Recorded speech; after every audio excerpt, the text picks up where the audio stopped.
नमस्कार दोस्तों, मैं हूं आपके साथ पल्लवी और आप देख रहे हैं लोकतंत्र मिरर। विश्व हिंदू परिषद के महाराष्ट्र और गोवा प्रांत के क्षेत्र मंत्री गोविंद शेंडे ने बांग्लादेश में हो रही हिंसा पर चिंता जताई है। तो चलिए जानते हैं इसी संदर्भ में विश्व हिंदू परिषद के गोविंद शेंडे से। आपण सर्वांना माहिती आहे, मागील काही दिवसापासून आपल्या एका शेजारी राष्ट्रामध्ये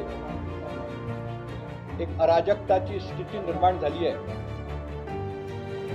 तिथे एक आंदोलन उभं झालं आणि त्या आंदोलनाची परिणिती तिथल्या पंतप्रधानांच्या त्यागपत्राने झाली। परंतु त्या त्यागपत्रानंतर ती जी स्थिती तिथे निर्माण झालेली आहे ती एकदम अराजकतेची आहे आणि त्याच्यामुळे तिथला जो हिंदू समाज आहे हा फार भयभीत आहे। या बांगलादेशाच्या निर्माणामध्ये भारताची फार मोठी भूमिका,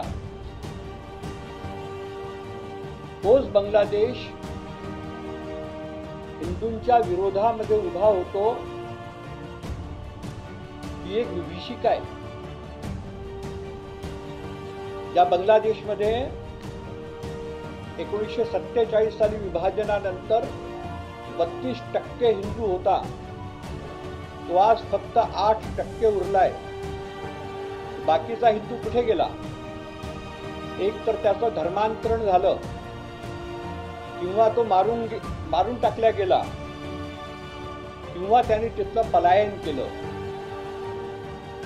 1947 साली पण फार मोठ्या संख्येमध्ये हिंदू भारतामध्ये आला होता आणि 1971 साली पण जेव्हा युद्ध झालं त्यावेळेला पण एक फार मोठ्या संख्येमध्ये हिंदू भारतामध्ये पलायन करून आलेला आहे, जे आजही भारतात आहेत।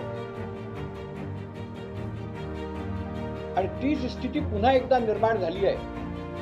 आज जवळपास 1,40,00,000 हिंदू तिथे वास करतात आणि त्यांच्यावरती ज्या प्रकारे अत्याचार तिथे होऊन राहिले, अनाचार होऊन राहिले, त्यांच्यावर दुराचार होऊन राहिले, महिलांचे बलात्कार होऊन राहिले, मंदिर तोडल्या जात आहे, जाळल्या जात आहे, गुरुद्वारे, बौद्ध विहार, बौद्धांच्या मूर्त्या, ज्या व्यक्तींनी बांगलादेशाचा निर्माण करण्याकरता आपलं पूर्ण आयुष्य खपवलं त्या व्यक्तीचे पण पुतळे ज्या प्रकारे आपण पाहिले आहेत, कसे तोडल्या गेले,